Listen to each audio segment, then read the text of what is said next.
G'day, welcome to New Game Plus TV live on Twitch. You might be hanging out with us live on Twitch or on C31 or C44 or as a podcast. My name's Cringe, and on this week's show, I'm joined by Meg, Matt, and Don. How you going? How you doing? Hey, it's almost Friday. What's up? Oh, you're right. I'm actually happy now. Yes. My depression cured. Cured. Gone. So, how are you, Jack? It's Are You Okay Day. How are you? Yeah, I mean, I've seen a lot of the posts about, like, don't ask Melburnians if they're okay, you could just assume that we're not. And I'm like, that's a fair assumption to make because a lot of people are doing it kind of rough. Yes. I mean, I'm looking forward to the 2 hours of recreation that I can spend outside of my home, and that's like super loose, but I'll take literally anything. I take vitamin D. I don't even go outside. Yeah. So, yeah, I'm getting by, doing better. The ebbs and flows of lockdown are definitely there. But you know, we've got this show, and I still do Checkpoint as well. So we're keeping busy, keeping sane. We've got a bunch coming up on the show this week. Meg and Don, you've been playing Marvels Avengers. Yes. So you played a little bit of I think it was the beta a few weeks ago, or you told us some thoughts on the beta, but you've played a decent chunk of well, I mean, I guess as much as you can of the fully released game, because it's a game as a service, right? Correct. I actually have done a complete 180 on my thoughts and feelings from the beta. The beta wasn't really a true reflection of the experience that the game delivers, which I'm not sure if is something they have pitched. Will other players feel about this as well? But I am completely obsessed with Kamala Khan, and she is the shining light of that game. And Don and I played some multiplayer together as well, so we've dabbled in everything the game has to offer and have a lot of feelings about the campaign and that online experience as well. Don, what did you think? Well, we'll find out later in the program. We don't want to spoil everything. Don't want to get too much of it out. I'm interested to hear salt-based summary. The comparison between that and Destiny, because I know you're a big Destiny fan, Don. So that's coming I like it when the numbers go higher. Yeah, big numbers. That's coming up later in the show. And Kart, you've been playing Captain Tsubasa, and I truly don't know a whole lot about this game. What is Captain Tsubasa? Just like quickly. Captain Tsubasa is a game about soccer. That's it. It's a Japanese anime series? It is based on the long-running manga series, probably one of the higher profile games. There's been a couple that have come out on older consoles, but this is the first one that's kind of come out and has made a big push overseas. So really interested and really chuffed to talk about that later on in the program. Cool. Nice. Well, that's what's coming up this week on the show. But first, we've got some video game news headlines to get through. And there have been a few big stories. Not a lot of smaller ones as we usually have on the show, but some big ones. So I'll get into them in just a sec. But first, Some of the trailers that we run, I'm like skipping through a lot of the talking head stuff because I'm like, we're talking heads. We don't need more talking heads to cut to. But Max ain't big enough for the four of us talking heads. We've got to talk about what you need is us talking over the heads of a YouTuber who's reacting to another YouTuber reacting to the original Talking Head segments. New Game Plus truly all is whilst just Talking Heads is playing over the top of everything, devolving to a React channel fully. Like that's what we've become. Of course, isn't that what the end game was always meant to be? Yeah, just us going, wow. Cool. Yeah. No, you need to practice your YouTube face. Revenue, please. Jesus Christ. So let's get into that if I can. There we go. Microsoft has confirmed the Xbox Series S and detailed its hardware specifications. The Series S is built to play all the same next-gen games as the Series X, but at a lower target resolution of 1440p rather than 4K. While the hard numbers of the Series S hardware may suggest it's less powerful than the Xbox One X, it's able to provide the same performance as the Series X, only falling short in the graphical detail department. One of the key missing features is an optical drive, meaning that next-gen games can only be downloaded digitally and played on the 500 gig internal SSD. Backward compatible Xbox 360 and Xbox One games will be playable from external storage though. Both the Xbox Series X and Xbox Series X will launch November 10th worldwide, with pre-orders available in Australia from September 22nd. The Series S will be available for $499 and the Series X from $749. Also available through Telstra, Xbox All Access will allow consumers to pay off a console monthly instead of upfront and includes Xbox Game Pass. On a 2-year plan, Series S will cost $33 and Series X $46. I honestly think that I'm going to start off with All Access, because All Access is not new. Telstra already had this going. Yes. But it makes so much sense to launch a console like this, right? Like Mm-hmm. the Series X is the flagship. It's the only disc-based one, which Australians understandably have an attachment to, and so they want to go straight for that. But $749 is a big ask. I mean, even looking back on the One X, Meg, you're one of the few people that I know that got one, and that was a $649 console. Do you think that you would end up pulling the trigger on $749 Series X still, or? I was talking about this morning, and I'm surprised at the price point. I don't really think. Maybe I'm just older and more skeptical now, but I'm not really sure what I'm looking for in this next gen consoles that's making me want to fork out the kind of money anymore that this current console doesn't deliver. And what I'm experiencing in current games that grind my gears, like loading screens and but like resolution problems, like frame rate problems, I just wonder if this new Series X is going to fix those things and make me want to go, yeah, I'm happy to splash $800 to $1,000 on a new next gen experience. Like, that's so much money. It is a lot, yeah. We haven't spent that much since the PS3, I think. It was like $1,000 at launch or something. That's correct, it was. What if yeah, you and upgraded hard drive? Yes, it was $1,000, like $800-ish just for the 20 gig hard drive. Correct. Remember when 20 gigs was adequate? Why? Right. Although, like, looking at the specs of the Series S and the price, I think like it's the next gen for the masses, because honestly, not like the vast majority of people aren't going to need 4K. Heck, I kind of question the need for the vast majority of people for 1440p. Yeah, Most people are still just rocking their 1080p. So like they'll be happy with they'll be happy with a very affordable block, and it is, let's face it, very affordable compared to previous generational launch, because even the PS4, Xbox One launch was about mid 500s, I believe it was. Yes, so like 500 flat, even falling slightly below that is a massive psychological barrier that for consumers. And so, like, for the vast majority of people, if they just want the box to play the newest FIFA, they want the gallivanting space adventures of Jonathan Halo, well, it's there. And that's not even taking into account the fact that there will still be the Xbox One will still be supported by, at the very least, Microsoft for the coming year or so. I mean, that's some support. I imagine that a lot of the games that we're going to be seeing, well, that's the thing, isn't it? It's like, well, what launch titles do we care about? And I recall, like, you guys were particularly keen to get into a lot of the launch titles because the hardware, Meg, you were like, why do I care? Why should I care? It's just loading times and high resolution when my TV might be the same res. Yeah, totally. What are some of the launch titles? Halo got pushed, actually. That was supposed to be a launch title, and I think they went back to the drawing board after the feedback from their big reveal. And I know Assassin's Creed's coming, and I think they did have a pretty impressive showcase of first-party stuff or third-party stuff at their showcase. First-party is lacking at launch. Definitely seems like the third parties are waving the banner at the moment, because a lot of the first-party stuff has been pushed back, understandably so. Obviously, you've got Assassin's Creed Valhalla, which has been moved over to November the 10th. Like a Dragon, also known as Yakuza 7, is also going to be coming on launch for Xbox devices as well as PC.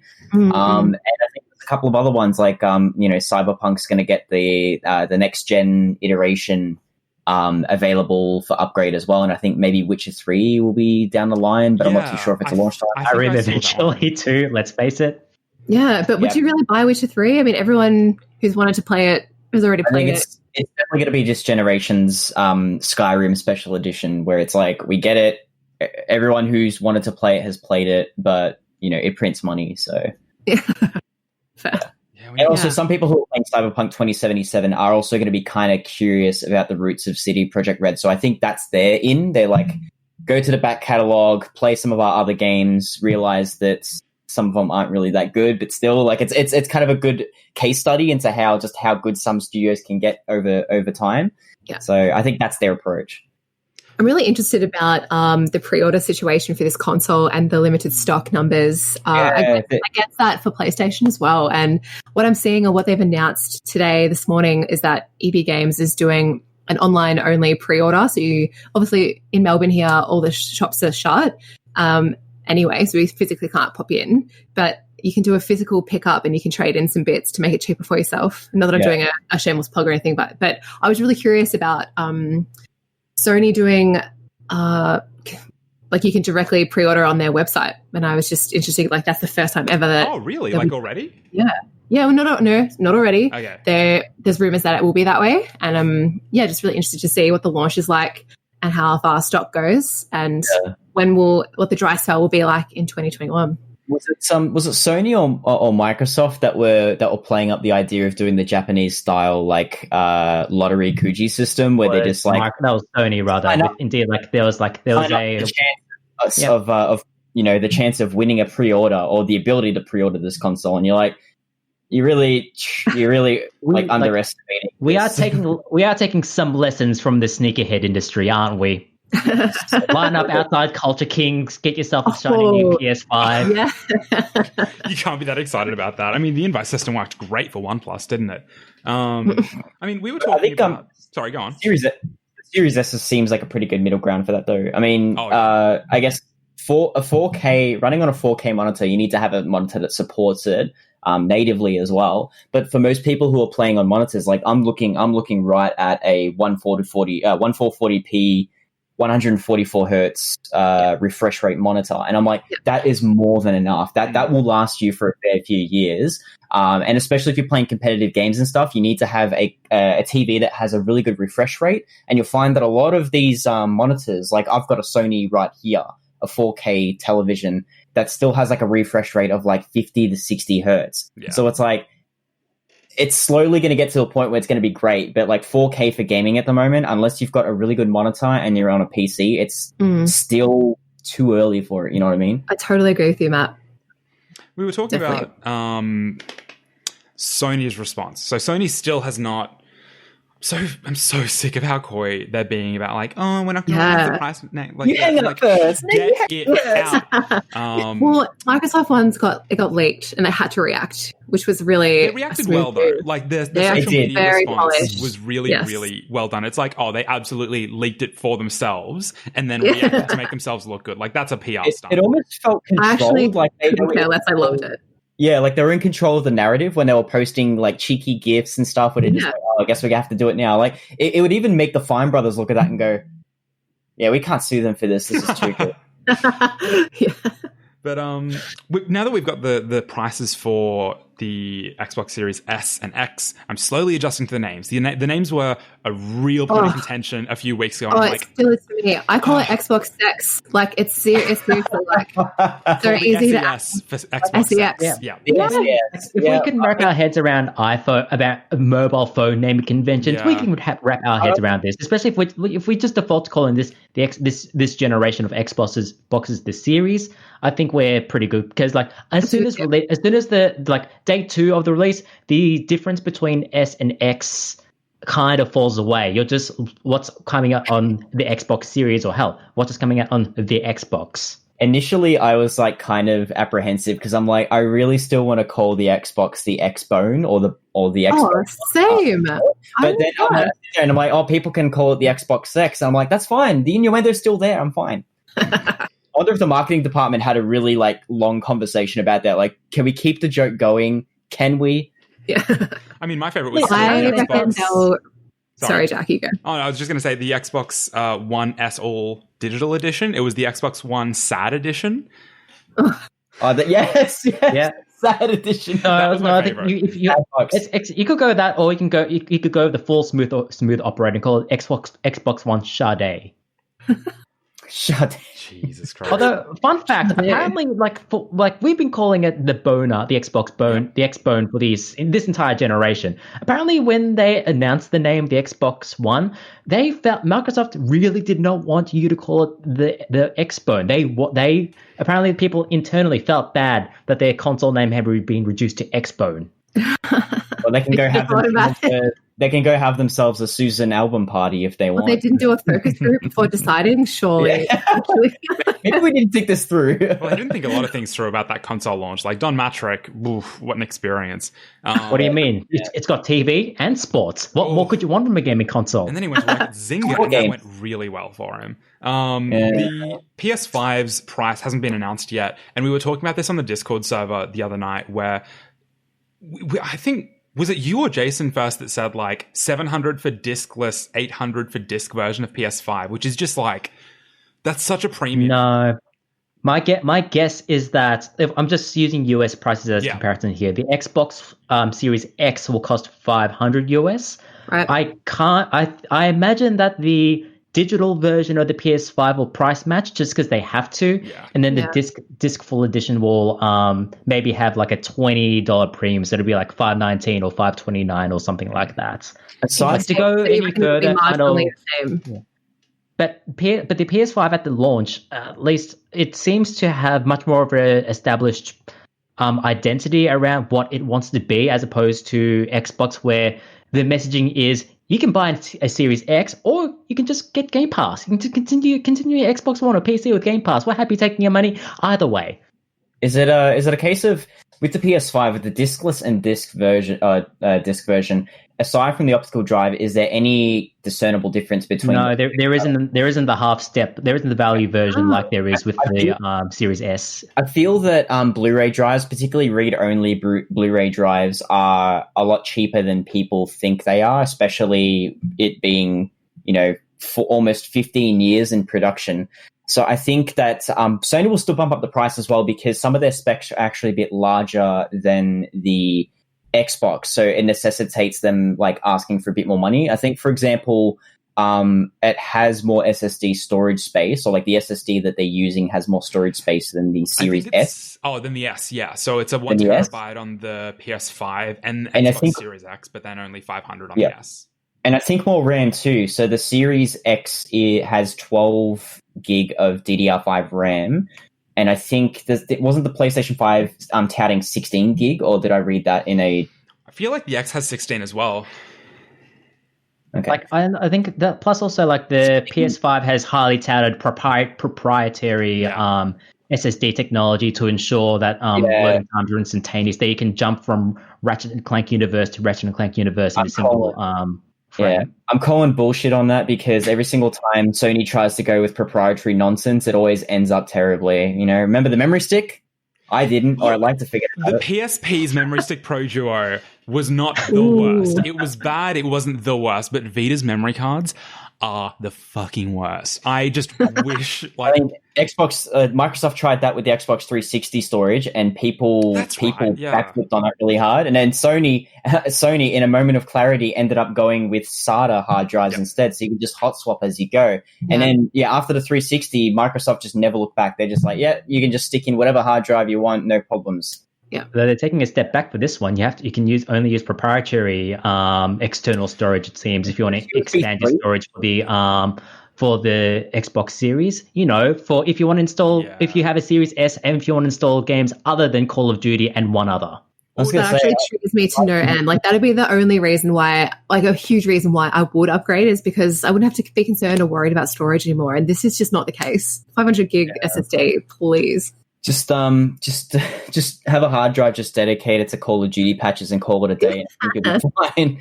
Well, you can't even do it. Like, all of the next gen stuff, so anything series based, I guess that's how we're calling the next whatever. I fucking hate these names. Anything series based. I've turned around. I'm like, nah, hate it. Get rid of it. All of that needs to be on the NVMe. So it's not proprietary in the same way that Sony's storage solution is proprietary, but the way that they're selling it, they're not just selling like NVMe drives that you can find at like a Scorptech or whatever. I don't know. Like, every single time they do hardware, it kind of gives me a couple of headaches. I'm like... like, as someone who works in IT, you're like, get it together. Yeah. And this is coming from a guy who has an iPhone as well. I sit there just going like... I mean, naturally, I should be angry at this, but... I don't know. It's just there's a certain amount of user friendliness to it, and then when Sony just like kind of fucks around with hardware, you just go, You didn't have to do Really? it. You're on that track, you know. Sometimes when it comes to Sony and hardware, if it's not anything to do with a portable console, they just don't support it. They just pretend it never existed. It's okay, Vita. I'm not sensitive about it at all. I'm actually really chill. But I'm going to move on because this is not that podcast. In other news, and I'm going to get the news up so that I can read it. Super Mario 3D All-Stars for Nintendo Switch, which was announced in a Nintendo Direct recently, will include optimized versions of Super Mario 64, Sunshine, and Galaxy in one package, touting higher resolutions and an optimized gameplay experience. It's launching on September 18th and will be available approximately until March 31st, 2021. Getting into that in a sec. Nintendo is also re-releasing the Wii U game, Super Mario 3D World for Switch, plus Bowser's Fury, which is sort of an enhanced version, an expansion, sorta. That's launching February 12th, 2021. And lastly, a Super Nintendo collection, Super Mario All-Stars, includes upgraded versions of Super Mario Brothers, Mario Brothers The Lost Levels, Mario Brothers 2, and Mario Brothers 3 with 16-bit graphics. That's available now to Nintendo Switch Online subscribers. I think you're also bearing the other lead from that announcement is the Mario Kart home circuit, the remote control-ish sort of cars with the AR camera bolstered on top, so that you can create a circuit inside your house and then race it on your Switch whilst you control a physical remote-controlled go-kart, which if I were 8 years old would be the coolest thing in the world. Damn straight it would be. I can't believe you left that out, Jack. I don't know, man. Like, it just, I was excited about Mario 3D World, playing it on a console that I own, and Sunshine not having to mess around with Dolphin to be able to play it. Right. The Mario Kart, we're still disappointed in you, Jack. We don't care that you are excited for those games. Why don't you just have a little bit of joy in your life? What was that? It's a whimsy, Jack. Mario remote control. Honestly, the idea of I'm excited about the prospect of it as a ashamedly 27-year-old male. The fact that you're sitting there going it's like you can control an RC car with your Switch, and it's like all AR. Like it's awesome. It's really, really cool. I love all the augmented reality stuff that Nintendo's dipped their feet into. Has always been awesome. They seem to have an eye for it. It astounds me knowing just how cool it looks. Yeah, I couldn't agree more. I can't wait for parents to start stepping on their shit and having to repurchase just the cardboard frames that their cars go under. Or the $100 carts themselves. That'll be just like Lego. Or the dog comes by and just licks it up, and it sort of melts with all the saliva. I feel like I'm just old now, but I loved the trailer. I thought it was really whimsical and full of wholesome fun, and I can imagine setting it up in so many different spaces. It seems really versatile with being able to customize your tracks, shape and everything like that too. So it reminds me a lot of I used to be a massive Micro Machines fan when I was little. Like Hot Rods. Yeah, it's very much like that, where you just your tracks have got this kind of this living room or bedroom aesthetic about it. The table or something like that. It just reminds me. It's a little bit nostalgic, but also a really cool concept for a toy, particularly in. Yes. That toy isn't only available until March, unlike some of the other offerings that were around. Fantastic segue, John. All uninstalled units, they basically smash with a hammer at the Nintendo office and go, no one else can have this. So you say that it's Shigeru Miyamoto just snapping each Switch cartridge, a single tear rolling down his eye. Oh no, he's smiling at the same time. He's smiling and crying tears of blood from happy tears. So I guess that's the other part of this story. Why the fuck would they have the 3D All-Stars only available until March? They clearly are deeply in love with their, scalpers is artificial scarcity. They said they're going we don't like resellers, but quietly under the table they do. And I understand if it's a physical thing where it's you're only going to do one run of this, that's fine. Yes, for people are going to download this or whatever, that's fine. Yeah. Download the limited release. What is this nonsense? I don't. So I would love to sprinkle a theory. When is Japan's end of financial year? Is that March? Because if it is, potentially they're doing a rush to spend and then a hype train to sort of instill that rush and buying it before that day to push all their revenue around from that title within their next calendar year. Potentially that could be it. Trying to make up for the Olympics as well, because they're doing Nintendo Land over at Universal Studios Japan as well, and I think they're trying to make up as much as much ground lost on that, because they were expecting millions of people coming in from the Olympics going, all right, let's just pop over to Osaka and go to Nintendo Land as well. They were banking on that. And I think they might have lost a fair amount of money off that. And I think this is their way of kind of trying to make up for that by trying to go, hurry, guys, you better buy this before March, before the financial year. Oh, oops. I said the quiet part loud. The quiet part loud. Yeah, there we go. I've just checked that. Yeah, the end of fiscal year for Nintendo is 31st of March. It's called Meg, your theory holds true there. That's why all the Namco Bandai games come out in January and February, because they know that's when all the Dragon Ball games sell. Yeah, exactly. Yeah, that's also for like every American publisher as well. Like they try to shoot Anthem out by the end of March, before the end of March, even in the state that it's in, because they gotta get that those expenses off the books. Or November, because of the Christmas rush. Mm-hmm. But having said that, like applicable to Western countries like America and stuff like that. Having said all that, though, like odds are I can see the individual titles from 3D All Stars coming to the eShop as separate purchasables after the fact, and that seems a likely thing. Plus, also, like as for the package itself, like I am just happy to have another thing in which I can play Super Mario Galaxy. Hopefully, it doesn't make the Waggle controls compulsory, but if it does, it's fine. And as I would have loved for there to be Mario Galaxy 2 as well, because arguably that was the superior of the two games. But you're either talking about a chocolate cookie or a chocolate brownie. Either way, it's good times. I think plus also Super Mario Sunshine is in there, so whatever. There was another point that there's another point that people brought up before about some people complaining about the game not being being unoptimized, in the sense that it's going to be pretty much effectively. I think they're just giving it the widescreen treatment and changing it from 4:3 to a 6:9 ratio. However, I think there might be a bit of an issue behind why the game isn't running at a better frame rate, and this applies to both 64 and Sunshine. Sometimes with animations in cutscenes as well as the games, if you run it at a frame rate that goes higher than what it was initially expected to be, you'll have issues with game's physics, the way the game handles, the way the game controls.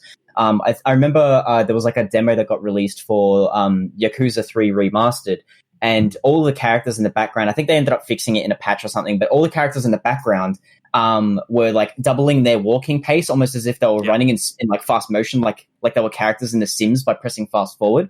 So I think that might be it, where like people are going to sit there and if 64 is going to run at a frame rate that might muck up the game a little bit or change the glitches, like a lot of the purists are going to look at it and go, oh, it's inferior or something. So they're kind of damned if they do, damned if they don't. However, on that same token, the Switch, I don't think it's more of a hardware issue, because the Switch is more than capable of 60 frames per second, which is shown through Odyssey. If Galaxy is less than 60 frames, they have no excuse, because it ran like a dream on the Wii. So we'll see how they approach it, but I think that's my theory on why the frame rates are the way they are. I think, or maybe they're just lazy. Who knows? That could be it. I think with Galaxy, it's actually been released on NVIDIA Shield, so essentially the same internal hardware in the Chinese market. So they Nintendo. Shield's in China, is it? Yeah. So Shield's in. I think. I mean, it's the same SoC, or an equivalent, same specs. Yeah. So it's pretty much the same thing, but you can only do it when. You can't even try and get it with a VPN outside of China. Like, you need to be in China proper, pretty much, to be able to download it through the Chinese Shield, because you can't flash a Western. Yeah, it's intense. But that was, I imagine, the reason why Nintendo was like, this is the only way we're going to be able to deal with the rights in this region, simply because of the console culture there, of it not being part of gaming culture. So there's a bunch of Nintendo games that actually are on Shield. Galaxy was one of them, and Galaxy, from what I recall, it was actually a really, really good port, but it was very much like just that. It was pretty much just a port. It's probably just them doing that, honestly. They're just like, oh, well, this runs on the Tegra specifications, so we might as well just go poop it out. Yeah. And if you clock the game, your social credit score will improve just a little bit slightly. We're not talking about. But yeah, look, I'm looking forward to it. I've actually gotten. I'm not one to usually buy like physical Switch games, but I was like, okay, cool. That thing is a limited release. That's going to sell out real fast. got that pre-order. You're contributing to the problem, Jack. I know. What, your car keys? I just don't want to deal with Dolphin. That's the only problem. Yeah, it's fine. I get it. So you don't want to deal with Dolphin to play Delphine. Correct. Or, I mean, Galaxy as well. Instead of having an IR bar, I put like 2 little candles in front of my monitor because they actually work as well. That's good too. With the touch, the motion controls, Polygon was actually advised by Nintendo that Mario Galaxy is supported in TV, tabletop, and handheld modes. In TV and tabletop modes, motion controls are required for pointer functionality. In handheld mode, pointer functionality has been adapted to use the touch screen. So if you don't want to use any motion controls, you can just play it in portable mode, which I think is probably the way most people are going to play it, given like the Switch Lite exists.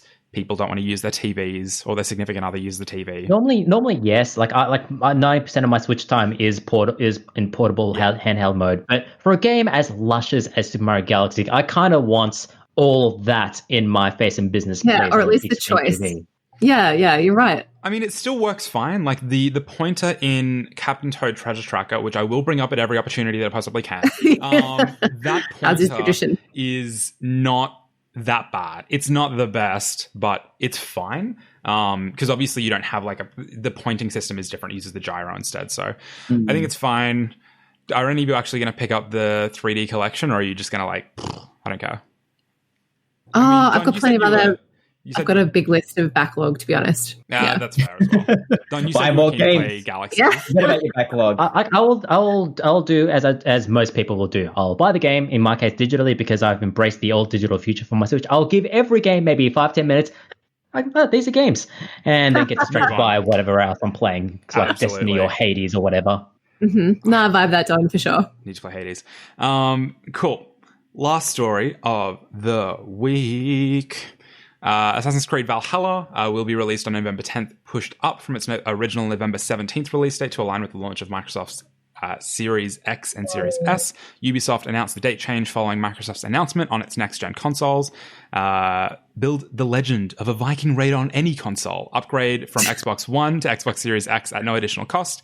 Valhalla will also be released on PS4 and PC at the same time. It's also being released on PS5, but Sony has not confirmed a launch date for its next-gen console yet. I feel like I'd like to say there are other games that could do this as well, move their release dates forward slightly, because obviously they'd aim for the same window, because that's where we see a lot of AAA games launch anyway. Yes. But I don't know that my question is, would do that now, even though they should. Yeah, and I wonder why Assassin's Creed weren't given the heads up about the launch date, if that was always going to be the Xbox launch date. And why they absolutely did know. They absolutely were clued in, but that they were released unshackled from some NDA, whether they could finally press submit on the November 10. Touché, I love that. So I mean, Sega did the same thing as well. So as soon as the Xbox announcement dropped, basically the release date for Yakuza went from it's going to be at some point in winter, and then suddenly it's November 10th, bam, there you go. So I reckon it's some sort of NDA or something like that. Yeah, this week as well. Dirt 5 was originally going to have a early October release date. Got pushed back to, I believe, late October. But the Xbox Series version will launch on the launch date November 10. That was the thing. As was confirmed basically this morning, as we're recording. Even if they knew, they couldn't have moved the release date before an announcement, because it probably would have jeopardized either Microsoft or Sony. And it's I mean, you're pretty much throwing us into the release date. So if they said that November 17th to the 10th, it would have been clearly the consoles are going to... Because there are plenty of conspiracy theories going around generally. Don't look for those Facebook profiles I did the other day. It was a really bad mistake. But around the consoles and the releases and the prices and all the rest of it. Right. Look, Valhalla looks neat, I'll say. I've never been much of an Assassin's Creed guy, but Vikings are kind of interesting to me, so maybe I'll screw around with it. Yeah, they are. I recommend God of War. Yeah. Yes. Yeah, I think the Greek versus Norse kind of mythology is a kind of more of an interesting take. But yeah, I think I love Norse mythology as well, but I just don't like it in the I guess presentation of an Assassin's Creed game. It's just kind of It's like a collectathon. It's like Banjo-Kazooie games. Yeah. It's I can appreciate the aesthetics, but please don't make me play one of these games that have You gotta get 100% to Littered get with like icons, full yeah. ending or whatever. Yeah, don't forget you have to get that epic and legendary loot as well. Get all of the what's it called, the eagle eye points, and that's where you get all the missions. It's like, oh, I don't want to do this anymore. Come on. I mean, it's been long There's enough. actually a Ubisoft Forward happening at 5 a.m. That's in the right. morning from now. So what is it? We're 9 p.m. now. We've only got a couple more hours till it's happening, and I'm assuming they're taking their own moment to talk about the projects they've been working on that they talked about at E3 earlier in June this year. So I'm expecting some gameplay footage of Valhalla as well as some Scott Pilgrim. Well, let's do Maybe it. we'll finally get get the Just Dance 2021 onstage dance routine that we were robbed of in the last Ubisoft presentation. I feel ripped off because of Beyond Good and Evil 2. I've been harping on about that for so long. I've been frothing to get an update, and I feel like that's just been. I don't Joseph know. Gordon-Levitt is still too busy getting artists to do work for the game and not paying them. Yeah, if you're a big fan of Chuck Palahniuk short stories, it's basically the dangling carrot. It's just they're just going to keep leading us on, and it's not going to end well. When was it announced? Because it was announced 2 or 3 years ago. E3 2016 or 17, I want to say. It's been a minute. 2 years ago. Yeah. Don's been having this kind of internal conflict for the past 10 years when they first announced the game that was meant to come out on the 360 and PS3. I can still vividly remember the gameplay leaks and that teaser trailer of Paige. I can still picture Paige on the roadside in that busted down car there. Those were simpler times. Okay, dude. Mother 3 is going to come out soon. Nintendo promised me. It's fine. My uncle at Nintendo said so. Who's going to tell him? Jeez. I am actually really impressed that they've vocalized about the free upgrade as well. If you buy it on current gen and the next gen upgrade's free. And I think a lot of people are waiting on other publishers out there to make that call with releases that are coming out around that same time. Do you think we'll see anyone charging to pay for the next gen? Some are trying to be very opportunistic about it. Not to mention anyone, 505 Games. But they're trying to do that with Control, where the next gen re-release is going to be there's going to be an extra fee on top of that, and it's some people are a bit more kind of fine about it. They're like, yeah, you'll get a free upgrade as long as you just make the sale. That's fine, whatever. Other companies are trying as hard as they can to get as much moolah out of it, and it's kind of greasy in a way. I believe as well, NBA 2K21, you could which came out last week. You can buy the normal version for the Xbox One and PS4, fine and dandy, or you can get a version that has keys to the Xbox Series and PS5, which is locked behind the edition that's $10 more expensive. Yeah. It's a tale as old as time. It happened back in the day with the jump between PlayStation 2 and Xbox to Xbox 360, where I remember going into the stores and seeing a copy of Need for Speed Most Wanted on PS2 for $70 when it first came out, and the Xbox 360 version, $120. Now, I don't even think I've ever seen a standard edition of a game go for that much. And then after people were understandably not buying the next gen versions, that price got slashed very quickly. Yeah. Mind you, 120 is still RRP for this generation, and it's just that very few people actually pay for that price. Well, they try every year. They try every year. They try every start of a gen. They'll try and get away with as much as they can. They find out that they've bit off a bit more than they can chew, and then they revert back to the standard stuff. Except for in New Zealand, I think people in New Zealand pay $200 for their games. You know? $5,000. Yeah, it's especially rough for them because the New Zealand dollar's, I think, at parity with the Australian dollar pretty much at the moment anyway. So they're getting screwed around even more than us. I think that the current gen to next gen thing could be made so much easier if Microsoft wanted to go maybe just a little bit harder. If it kind of negotiated, because I imagine it'd be a rights thing with next gen publishers. If you are cross-releasing a game and someone buys the Xbox One version, they can just put that disc into the Series X and it just pulls down a next gen version, pretty much like with Xbox 360 I love and that. Xbox original games, because that's the original discs don't have the executable to run. It's not a new game. It's not compatible, but There's like a They little use it as- boot file that can be recognized. They use it as a key to pull it down from the servers because it's got to be installed anyway with every game. I totally love that. Yeah, it makes perfect sense to me. That sounds like how smart delivery will work in practice, though. Hey, does it use because Xbox does have that the smart delivery program Right. rather where publishers pledge that if you buy the Xbox One version, you'll get access to the Xbox Series version when that eventually comes out. Yeah, it's same thing. Same thing happened. Publisher to publisher. No, Cardi? Yeah. The same thing happened in the PS transition to PS3 to PS4. I bought a copy of Assassin's Creed for Black Flag. Yeah. And it actually came with a code to upgrade to PlayStation 4 at no extra cost. It's basically like love that. Pop the disc into the console, just so it reads a particular file. I don't think it copies any of the assets, but basically you just punch in the code and it goes, redeem it on the store. Bam, you've got the PlayStation 4 version. Just pop the disc in for verification and away you go. For the players. That's actually... Yeah.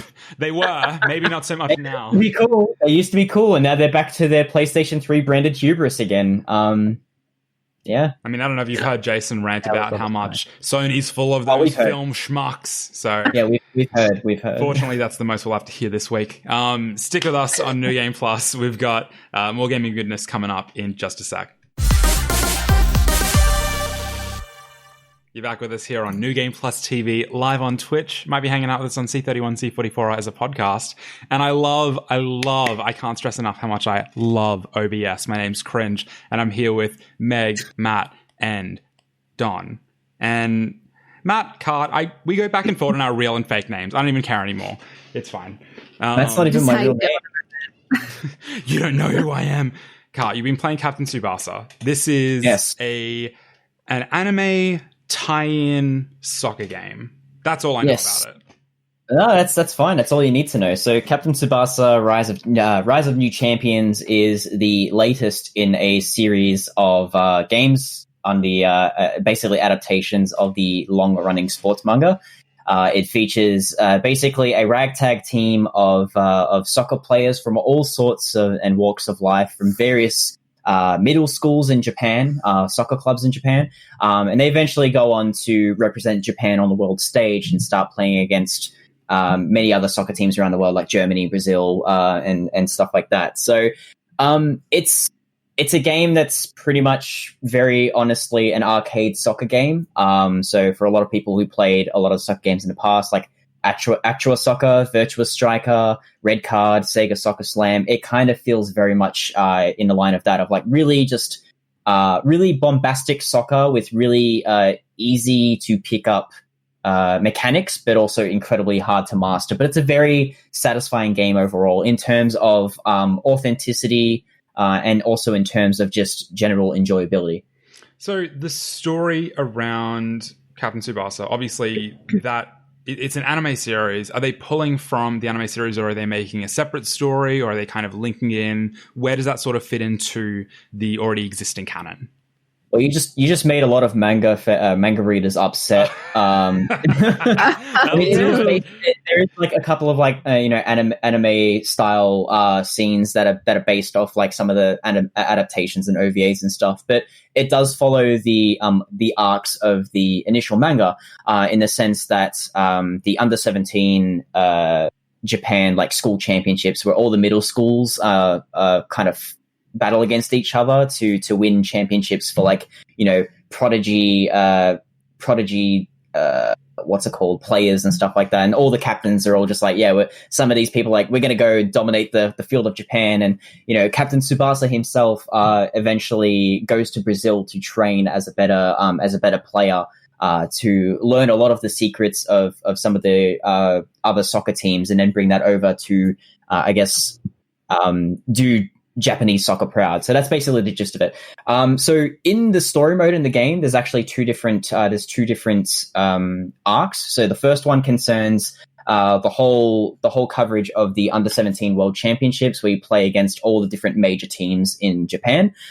So for example, you've got like the Toho Academy representing Tokyo, one of the teams representing Hokkaido, one of the teams representing Okinawa. So like all different walks of life, like up north in Japan where there's snow and stuff, the summer, all the tropical climates over in Japan, and also people kind of in between like Shizuoka and Fukuoka and stuff like that. So there's a nice spread, and the first arc, it basically teaches you the mechanics of the game, which is really, really cool in the sense that there's a fair amount of bombast to it. Like obviously the physics, the ball physics and everything isn't realistic. This isn't FIFA that you're talking about here. It's very much in line with something like Virtua Striker, where characters will be able to kind of pass and the ball kind of will respond in a very fluid and precise manner. But there's also ways where you got to dodge past enemies and you attack. And it's kind of like almost like a rock, paper, scissors style system where you do like more aggressive tackles and more defensive dodges and tackles. And each successive one allows you to build up a meter, which you can use in many different other situations. So if you're a person who plays defensively, if you fill up like this massive spirit meter, it allows you to grab any ball as the goalkeeper, no matter how like dire the situation is. You can use it more offensively, or you can use it more to kind of dodge more, or allow your characters to kind of recover their speed a bit more. So it's really cool in that sense, where it teaches you all these kinds of these mechanics. After that arc finishes, it takes you over to the next arc in the series where Tsubasa ends up going to Brazil. And then you end up creating your OC, like your main character. So think of something like Dragon Ball Xenoverse, because it's one of these games. I love it. You create your own soccer player, and then you eventually you go through the arc while Tsubasa's in Brazil training. You basically join one of the three major sports teams in Japan. So like, Toho, for example. And all of these different teams have like different ways that your character can level up. So your character will eventually level up through this entire story, this entire arc of Captain Tsubasa's manga. And then at the end of it, it ends up finalizing your stats that you can use. That you can basically use that character and create custom teams, and then use that online, or use that in like in split screen or whatever. So it's kind of interesting to see like the story mode, like a lot of the choices that you make in the second part of the story mode kind of affects tooling around and customizing custom characters and custom dream teams and stuff.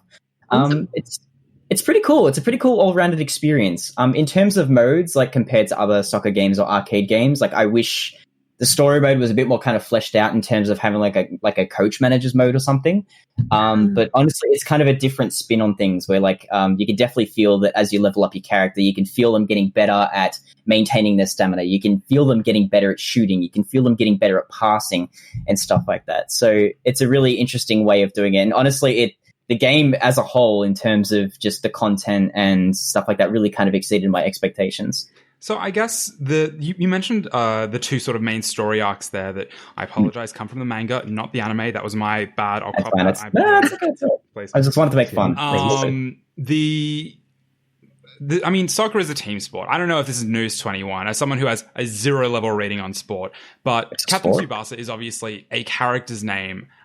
Is the story mostly focused on him as a character, instead of part of that sort of ensemble, where like a game for like Fire Emblem, for example, it's got the sort of background plot and the team of warriors, but then you can still sort of drill into the specifics of characters. Is Captain Tsubasa sort of the main one that has that further depth, I suppose? Yeah, it plays it kind of straight in the sense that, like with most sports manga, it's always just kind of like there's always that one character that they hone in on, and everyone else kind of feels in the periphery, where it's just kind of they have their own little arcs, but it's very kind of small and minuscule compared to the main character. Roles. Yeah, and it kind of does feel a bit secondary in the second arc, because it's like, well, Tsubasa is like becoming the best fucking soccer player ever over in Brazil, and that's going to happen. So no matter what you do here, you're still going to get pumped by him. It still kind of feels a little bit like that, where it kind of feels a bit useless, where it's like you can train on this character all you want, but at the end of the day, he's not Tsubasa. So it is a little bit of that, but I guess that kind of is very intrinsic of sports manga to be like that, where it's like, Kuroko no Basket and all that sort of stuff, or like one of the main characters in Slam Dunk or something like that. There's always that one character that's like, no matter what you do, that person's always going to be better than you. It's just that kind of power creep that's prolific in manga. So it does feel a little bit like that, where it's like no matter what you do, your character's still just this goon in this soccer team that's kind of indiscernible from the rest of the team. But you've got like some characters who have like really bombastic, crazy moves, but there are some other characters that just kind of go, I can kick the ball slightly better than everyone else can. this other guy's like, I can make a tiger shoot out of my ball and, all that sort of stuff. So it is a little bit kind of imbalanced in that regard. You've got some characters who are obviously just kind of put there because they need to fill a team of 11. But honestly, like for all the characters that are there that are bombastic and in your face, sometimes it's nice to just see one of the characters on your side just kick the ball normally. Yeah. It's a huge roster of characters. Yeah, it's a huge roster of characters. You get to build your own dream team anyway. So like that's what's probably going to happen at the end of it. And you can take them online as well. So obviously the meta is going to be like, you're going to have all the big hit players on your team. But the game's like there's enough like of a skill ceiling that you can still get by on like by skill alone rather than stats. And a lot of that's very true with like my time. I used to play a lot of Super Mario Strikers on Wii when I was a kid. And playing online kind of reminded me a bit of that, where it was just kind of like, there's obviously a skill ceiling. There's, with the mechanics, you got to do dodges right and all that sort of stuff. And the netcode actually keeps up with it pretty well, a lot better than I thought it would. With most of these games, it's either a complete surprise or it's a complete disaster. And I'm so glad it was the former. What console are you playing mentioning on? The bombast, Cardi. Like I've only seen a little bit of footage from this game, but that's the thing that strikes me, that it very much leans into its manga and anime roots in its presentation. There's that Great. like you can see like the massive flourishes in the kicks and the goals and the celebrations. Does that maintain? Did that maintain its impressiveness throughout your entire time playing the game? Yes, absolutely. Like, does it stay cool? Even online. Just to answer your question, Jack, I did play it on the PS4, so the frame rate was fairly consistent across the board. Switch version, I've heard there's some major problems with, but ideally played on PC. But I didn't actually really get sick of the bombast, like, because I sat there, I'm just like, obviously I've seen this animation many, many times before, but the animations go for as long as they need to, but they don't overstay its welcome at all. There's also really cool moments where if you end up like kind of fending for the ball and you both tackle each other or something like that, or the ball's up in the air and you go and try to press the same button at once, you actually clash in the air, and like mid-air you're like mashing buttons to see where the ball is going to end up hitting, and both your character, like one character's got his head on the ball and the other character's like kicking the ball, and they're both in mid-air and there's all this like particle effects around. So and not only is that dangerous, that's also a legal move. You can't have your foot anywhere near a person's head, but still it's like, who cares? It's really weird and kind of like, it's kind of charming in the way how inconsistent it is. Like, cause it's just there, like you'll have moments like that where you've got characters like boots, like characters' feet right next to characters' heads, like kicking in danger and stuff, which is obviously illegal. And then the game will kind of like draw the line by going like, oh, you went offside, free kick. And it's like, oh, now we're getting realistic, are we? Okay, cool. So, but it's kind of lovable. It's kind of like, it's very inconsistent of just like, it's like the stewards at Formula One. It's just kind of, sometimes this is okay, sometimes it's not, whatever. But there's a couple, like the presentation's really, really cool. Like obviously the cutscenes, as you can see, they're really awesome. The menus are really nice. The user interface is very simple. It's really cool. It looks really nice on a 4K screen. There are some times where there's this weird like Gaussian blur that occurs, like when you have establishing shots during cutscenes, and it looks like someone's just like grabbed a big slab of Vaseline and just rubbed it all over the lens, to the point where the actual filter applies over the cutscenes and the subtitles. So you have cases with a game like this where there's no English dub; it's all Japanese audio.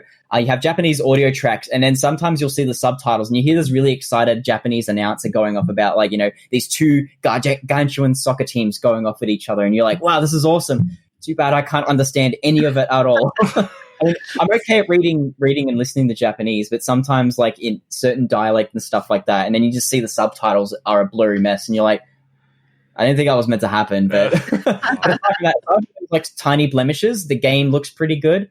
The environments can be a little bit drab at times, but there's so much you can do to dress up a soccer pitch. It is what it is. But the characters, they look really nice. The models are really cool. They're really expressive. Particularly when the goalies miss a goal and they've just like got absolutely like, blank pupils, and it's cool. It looks the part. It plays the part. Sounds pretty good too.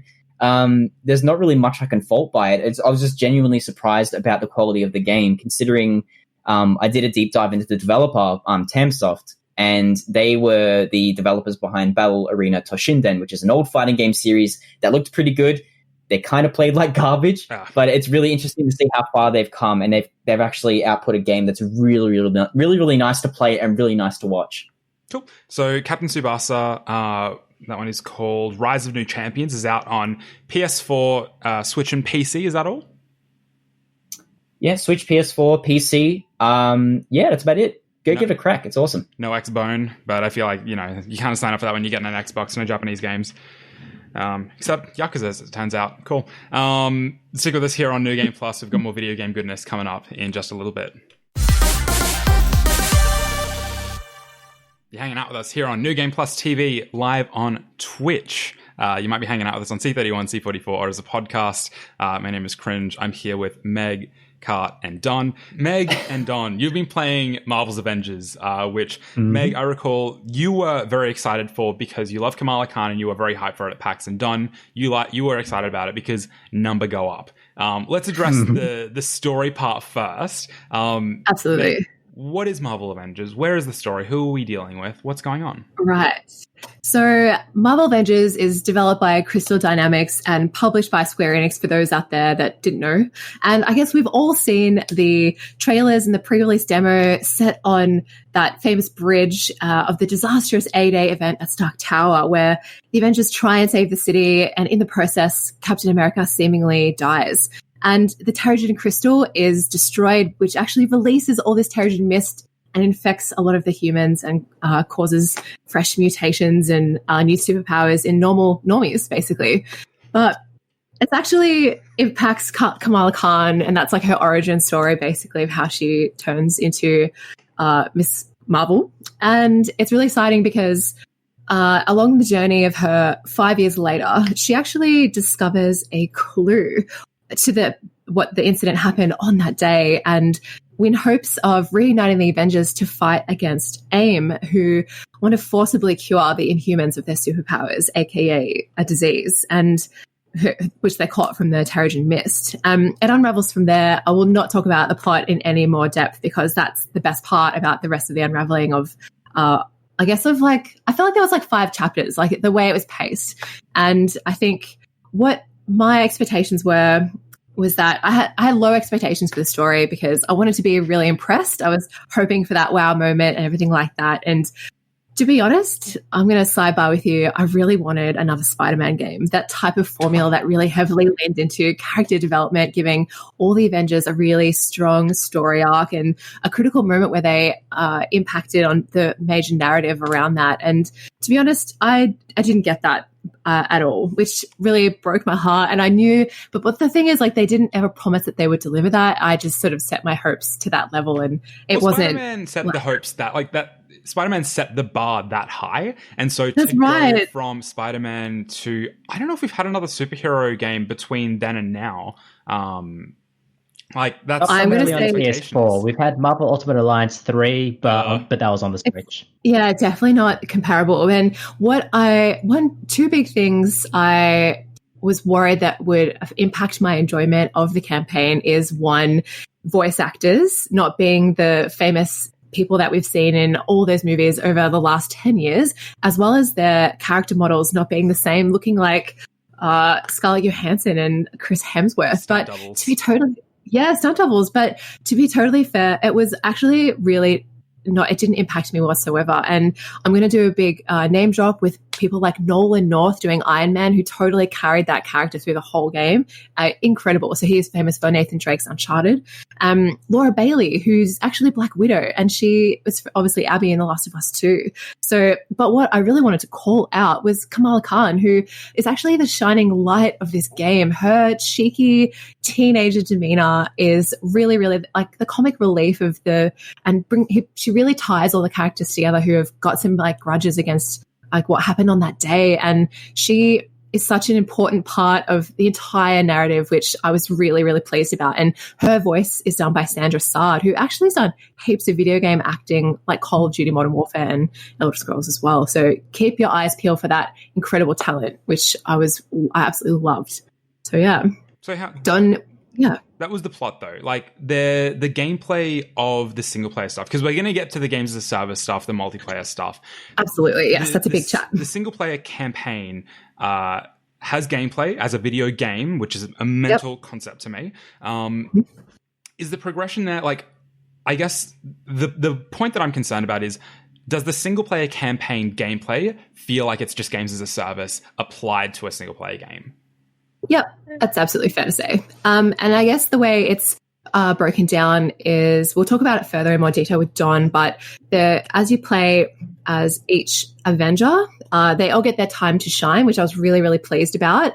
And they all have a light attack, heavy attack, ranged attack. And then there's skills that you, skill trees, obviously, and power levels as well as character levels. So the power levels are like a priority that you should be focusing on as a player. So am I the right level to complete this quest? And it's also tied to the gear that you're wearing, but as well as the character levels, which is based upon skill points and new abilities. And obviously there's lots of loot. None of it's aesthetic. It's all just hidden behind your costumes.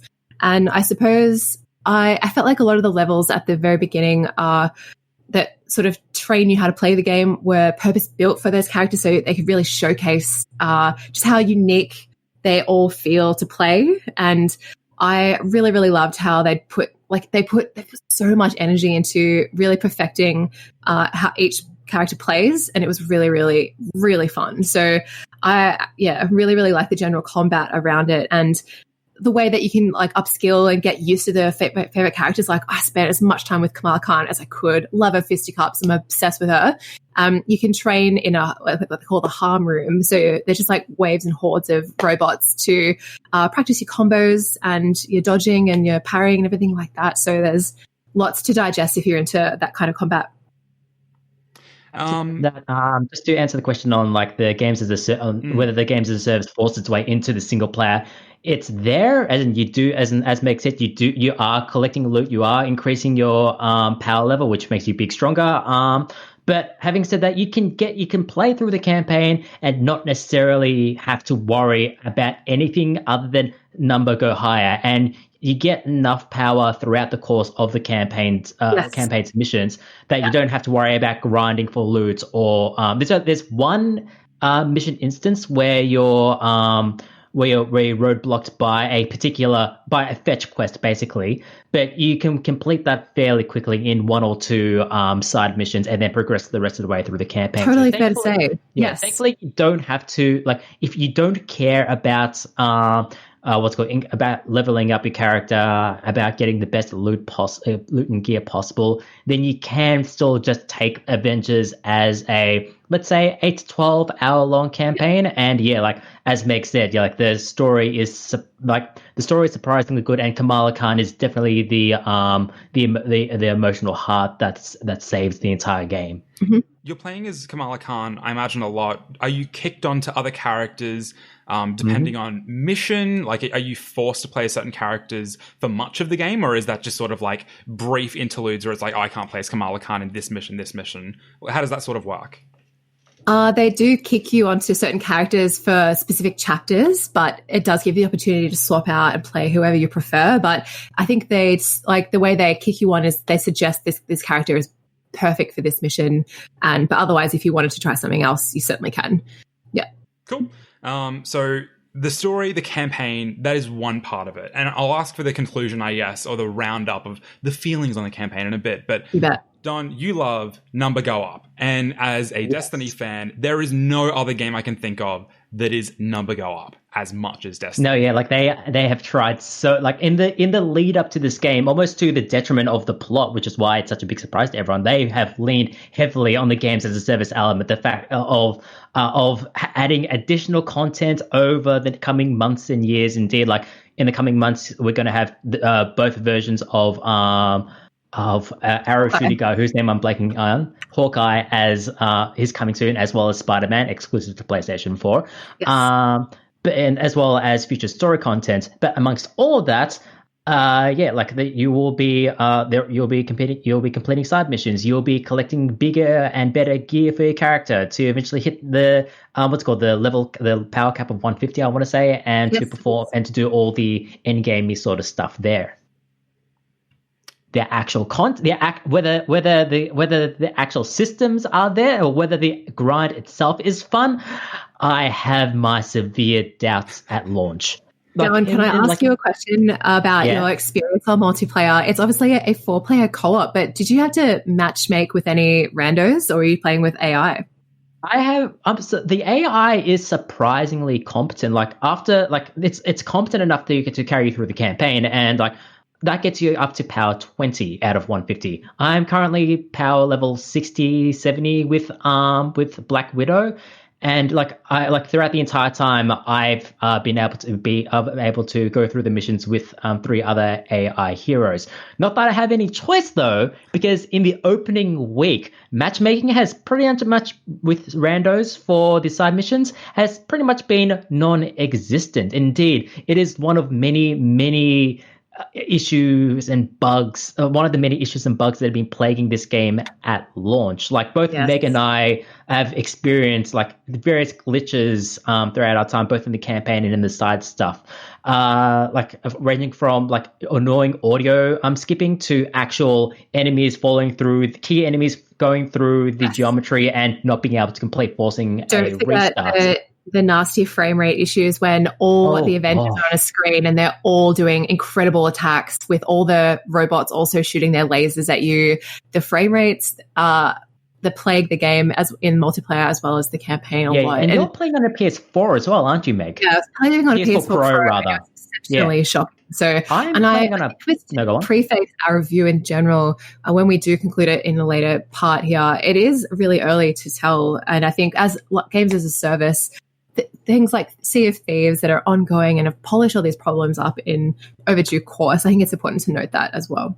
And to Square Enix and Crystal Dynamics credits, they have been pretty vocal on the community subreddit and on their social media forums about how they are aware of all of these issues and they are working to iron out all these bugs. But in the meantime, it's just disappointing, especially as Meg alluded to, like the frame rate issues. I'm playing on a base PS4. So it got to PowerPoint levels of frame rate at times, like low teens, even single digit frame rates, especially when there's just too much action popping up on screen. But even if they do manage to iron out all those superficial bugs, there are just issues down in the core gameplay, which gives me pause as to whether I want to commit to this grind or not. Like, for one, like as much as the gas routes are there, you've got 6 characters to level up, each with slightly different gameplay styles. There isn't much room if you want to specialize in a character. If you want to grind a character up to power cap 150, I haven't hit the exotic weapons yet, so I'm not sure if they have a true impact on how your character controls. But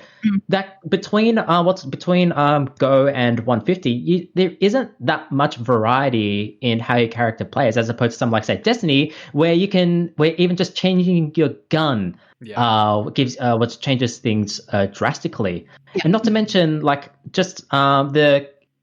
just isn't enough variety or interest in the grind. Like, the missions that you do, they are in very similar environments. You have an outdoor environment, then you go down an elevator into the aim base where you have some sort of semi-industrial science lab industrial thing. Go down an elevator, have a very similar layout. Go down another elevator to a very, very similar layout. This I am describing like 2/3 of the side missions here. Yes, and I'd love to type onto that, John, and say this is kind of why I was begging for, really wanted a Spider-Man game. If they'd gotten rid of that, that formula and focused more on building out that campaign to maybe 20 hours instead, I would have been way more impressed with that. But that is to say that a Destiny-style game is not one of my favorite genres. So I think I was just...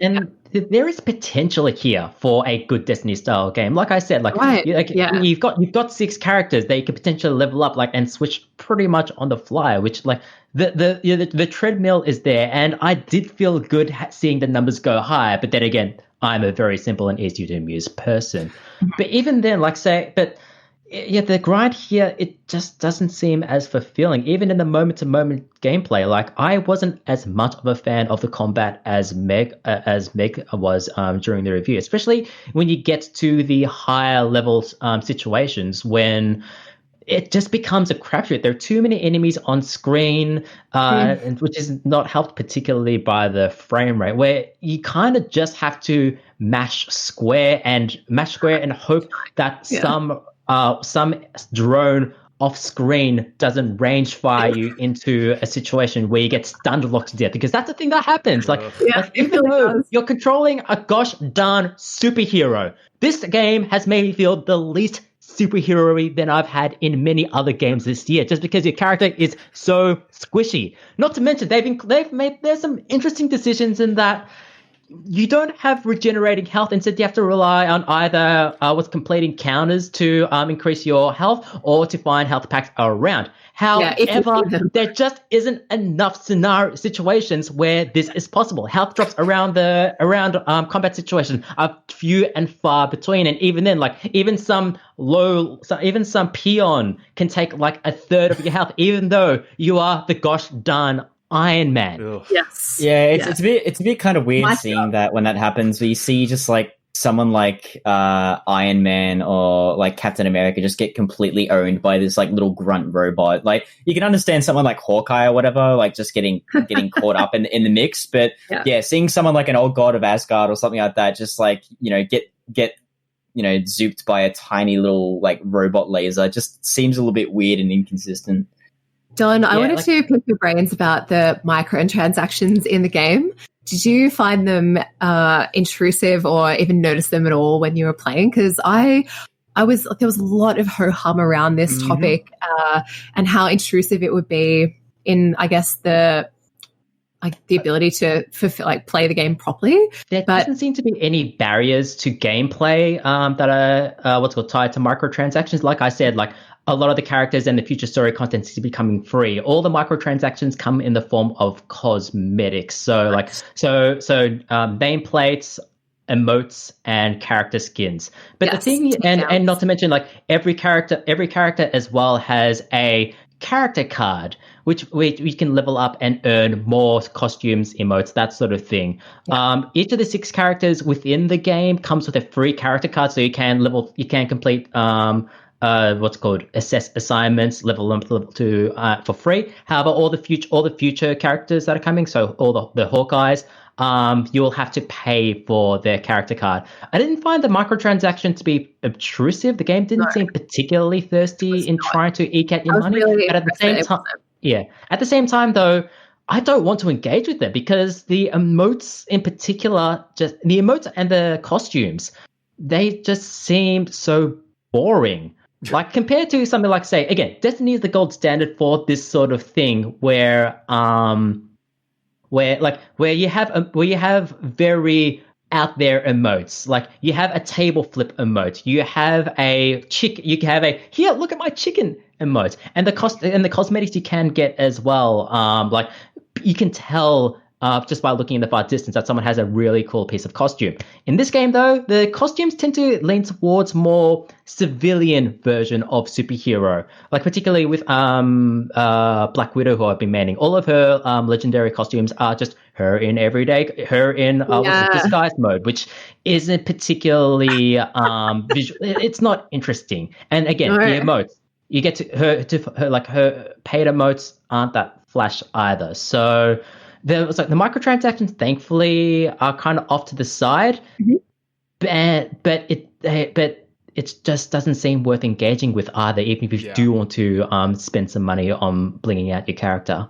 Yeah, I think it's important to note you can actually do hero challenges to earn scraps of the, I guess, premium currency to get you there organically, but it's a very few and far between to get what seems like everything's at a high price. You have to really have to smash this out. You have to do a lot of grinding to be able to earn enough in-game currency, resources, whatever they're called, to get the legendary costumes. Correct. Yes. I guess, Meg, coming from Crystal Dynamics and Square Enix, this is a team. It's from Square Enix, isn't it? It is. Oh yes. Yes. Like we've seen from them, Tomb Raider, Shadow of the Tomb Raider, and Rise of the Tomb Raider. Those were games that I think, in a lot of people's view, have held up really, really well post-launch. Absolutely. Not like they're not games as a service, but it's like you can go back to those games. You can go back to play Tomb Raider on the 360, and it still feels slick. It feels slicker on like a PC or PS4, obviously, but they've held up. And then when you look at a game like Spider-Man, it really set the bar in a lot of ways. And I think part of that, the formula of go into a base, go down an elevator, like a lot of that would have been alleviated by having an open world. Do you think that what they've offered as a story kind of, it doesn't sound like it holds up to a Tomb Raider or a Spider-Man, but do you think that they've fallen that far short? What they delivered was hella fun. It was great, really, really entertaining, but it's not on the same level as any of those titles you've just described, I don't think. For replayability, I think the multiplayer it's not split screen or couch co-op, unfortunately, and that would be a huge, like, you have to have two PlayStations to play together. Yeah. And so that to me is a huge barrier for wanting to pick it up and have a casual play if it wasn't with like Don over Discord. So I think I really wanted more meaty campaign narrative, and I wanted to see every Avenger have an important piece of the story that contributed in a meaningful way to the end chapter. And it just didn't really dabble. Like, the Hulk didn't get more than one 5-minute moment to really showcase that his brute force, and same with the Thor. So I think, yeah, there's a lot to unpack with that, and I hope that with the continual story content that they've promised to deliver in the future, that it does add value and would make me want to come back to see where they take it from here. Cool. So maybe enjoy what's fun that's there now, but absolutely, I think like it's not there as a full package for now. The gas part, like the service part, the gameplay isn't quite as compelling. The story isn't as deep and branching as you kind of hope. But wait till a fat sale when that shit goes on a really great promo and hook yourself up. It is a treat, but it's just not worth the full price point that we're seeing at the moment at launch. Fair. So Marvel Avengers is available on PS4, Xbox One, and PC, I think is all, right? Yep. Thank you for that review, guys. That actually wraps up New Game Plus TV live on Twitch this week. Thank you so much for hanging out with us. If you want to see our previous television episodes, we're on terrestrial TV. What a concept. YouTube.com/New Game Plus TV. Social medias, Facebook, Twitter, Instagram /New Game Plus TV. The website is newgameplus.tv. And of course, twitch.tv/New Game Plus TV. Thursday nights, 8 p.m. is where you can go to see the show recorded live. Don, Kart, Meg, thank you for joining me this week. Thanks so much. It was a good sesh. Everyone at home, thanks for hanging out with us, and we'll catch you next time. Thanks so much. Bye.